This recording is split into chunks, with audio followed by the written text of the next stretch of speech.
project is a stroke awareness project. And here to tell you about becoming a stroke smart church is the head of our community outreach committee, Lynn Carlson LeBlanc. Thank you, Lynn.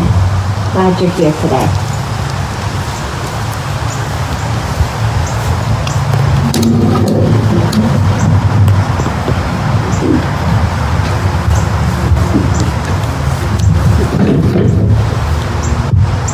Today, St. Mary's is taking the first step in becoming a stroke-smart church.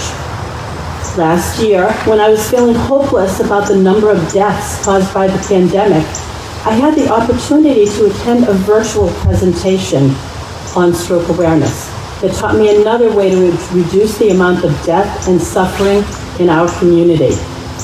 I learned that 6 million people die of stroke and that it is the second leading cause of death in the world.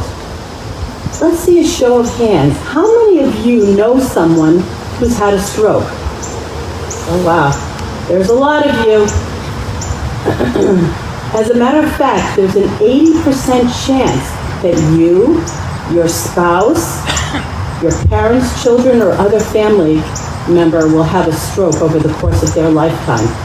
Yet many of us don't know the signs and symptoms of stroke or what to do if we see one.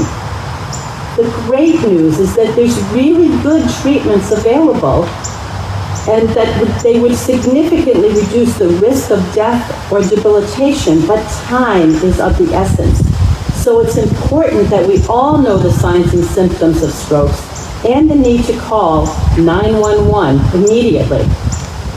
So there are 5 signs of stroke, and they include slurred speech, weakness or numbness on one side of the body, loss of balance, and a loss of vision, and a severe headache, usually with sudden onset. If you have any of these symptoms, call 911 immediately. Now, oftentimes a friend or a loved one might recognize that you're having a stroke before you do. And there's 2 simple tests to try. First, ask someone to smile. If the smile droops down on one side, like that, call 911. Next, ask someone to hold out both of their arms. If one drifts down like this, call 911.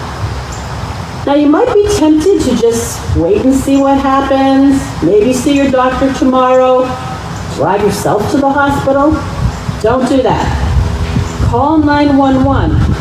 The ambulance might have life-saving medication on board, or at least they're going to call the hospital, tell them they think they have a stroke on the way, and someone will be ready for you when you arrive to give you that life-saving treatment immediately.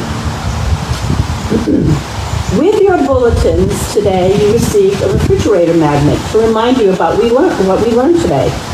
Put them in a place where you'll see them regularly. Feel free to take an extra one for someone you love. There's also going to be some links in next week's e-news to remind us of what we learned today. Finally, if you want to help in spreading this life-saving message, please join my stroke awareness group for the day of service on September 19th. I promise you won't need to do anything scary like giving a talk in front of a bunch of people, as I'm doing today. Just a reminder, I urge you all to sign up no later than tomorrow for this